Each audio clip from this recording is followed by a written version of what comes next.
kanti basisiyatha bakhetha ubuxoki abantu khetha ubuxoki asuke enyanisweni wena uthetha inyaniso ubani njengomuntu ulixoki mile namhlanje sathi inkosi Yesu Kristu yeyodwa inkosi efana ukhonzwa efana ukunqulwa ezinye inkosi ezikhona emhlabeni zinkosi ezo nenkosi yazo enkulu ekuthiwa uSathana inkosi enkulu ezakugweba abantu enegunya lokufaka abantu esihogweni nasezulwini nguYesu Kristu ligama lakhe kuphela elisindisayo verse pa Izenzo chapter 4 verse 11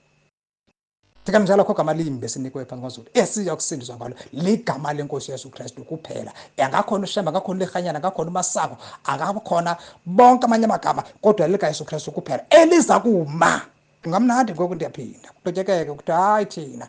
nansi yethu sawukhonza isidalwa thina sawukhonza izilo sawukhonza izinambuzane sawukhonza intaka sakwenza yonke lesenzayo sinxibisa abantu sinxiba ifiber zethu sifake ibhrukwe zethu sihambele ityuwa zethu linye igama lo mfundisi khonza yena lo mprofeti khonza yena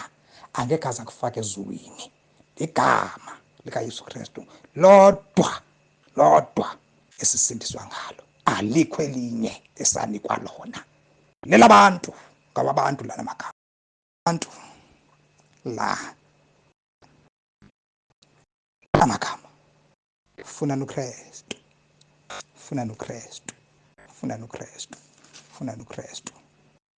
xesha liphelile aneke xesha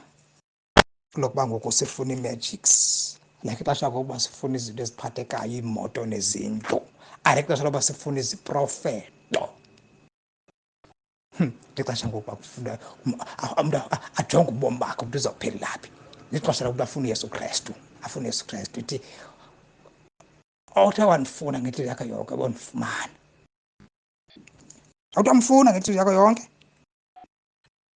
uyamfumana bese after chapter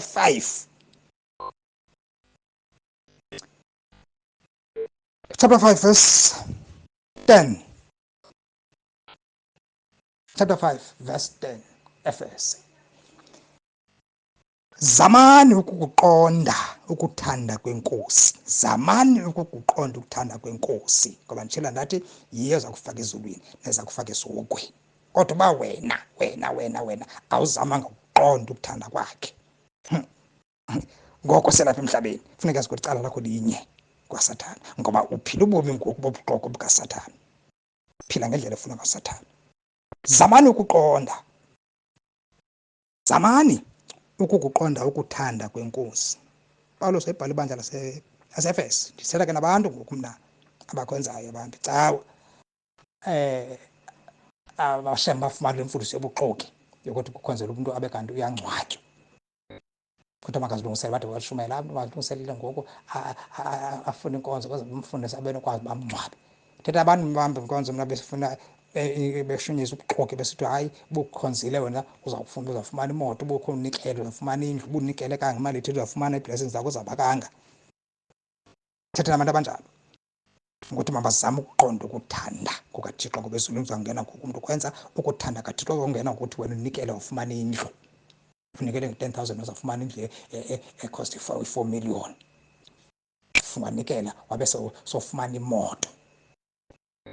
prosperity hayi nanti ityuwa nansi oil nazo zonke izinto ezi ukuthanda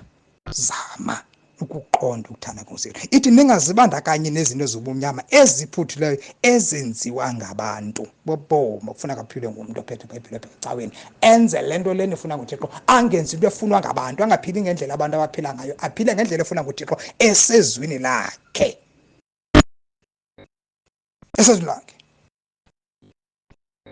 not ngecawa esezwini lakhe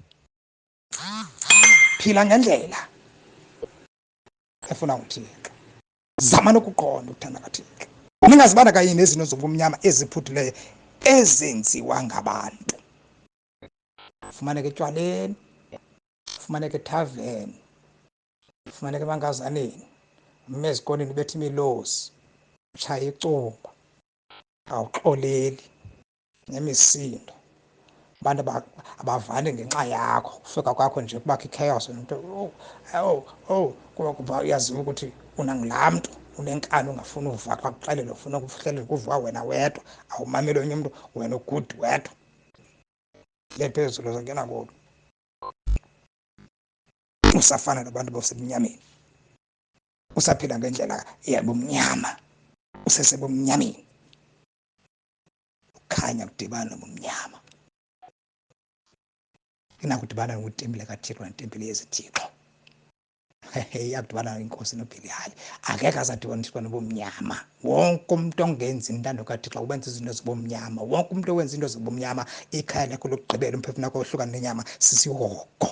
asoze uyezulwini uphila ngendlela efunwa nguwe nendlela imithetho yabantu uzawuphila ngendlela efunwa nguThixo ukuze ube nokwazi ungena ezulwini hayi noma umuntu hayi akho lonto leyo uThixo wayesa ndiyaphilela namhlanje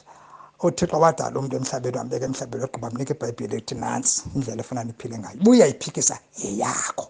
ungenye imini ndiyaphinda usezawuthi ndandiyivile le VN ndandiyivile le VN ibidlala phambi kwakho bekuthethwa nawe kuthiwe zange uve na uyawuthi wena uphinde uxoxe phambi kuthi azange ndive kuthiwe jonga uyazikhumbula uhleli elounge uyazikhumbula uhamba endleleni ubuya emsebenzini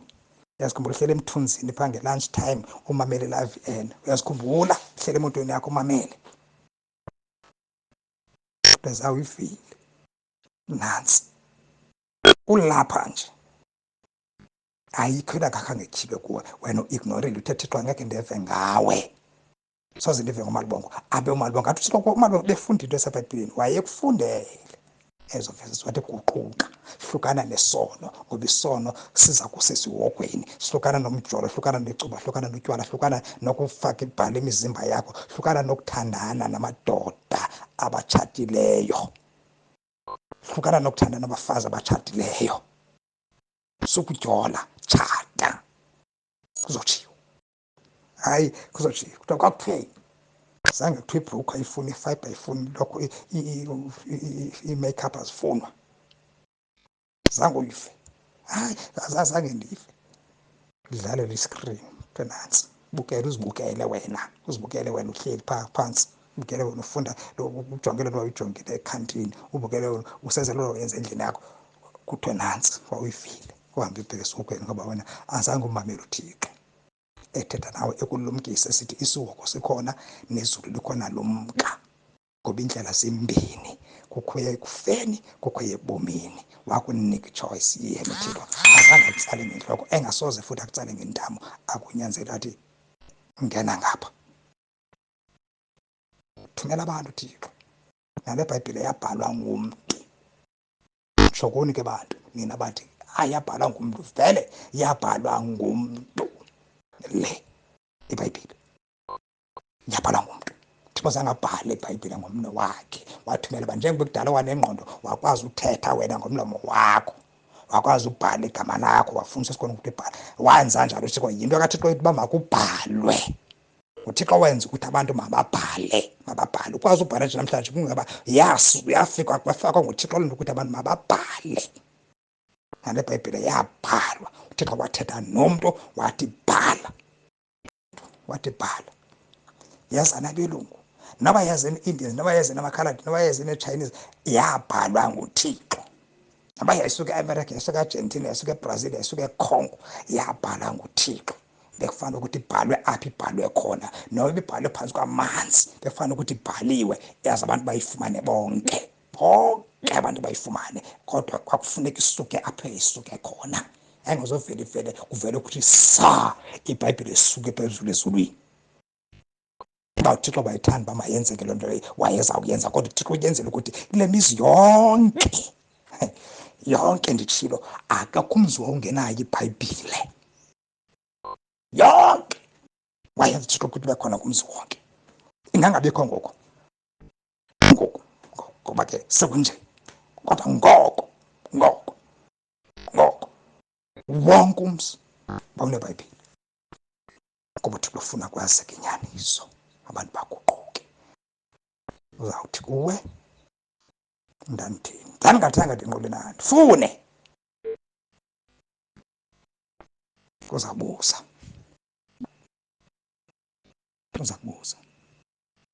uzakubuzwa ngemini yokugqibela. Guquka bhuti wami, ungenjalo uzawukhala. Ungahleka kube mnandi uthi hayi ayikho loo nto usezawukhala, zawujika ibe zinyembezi loo ntsini.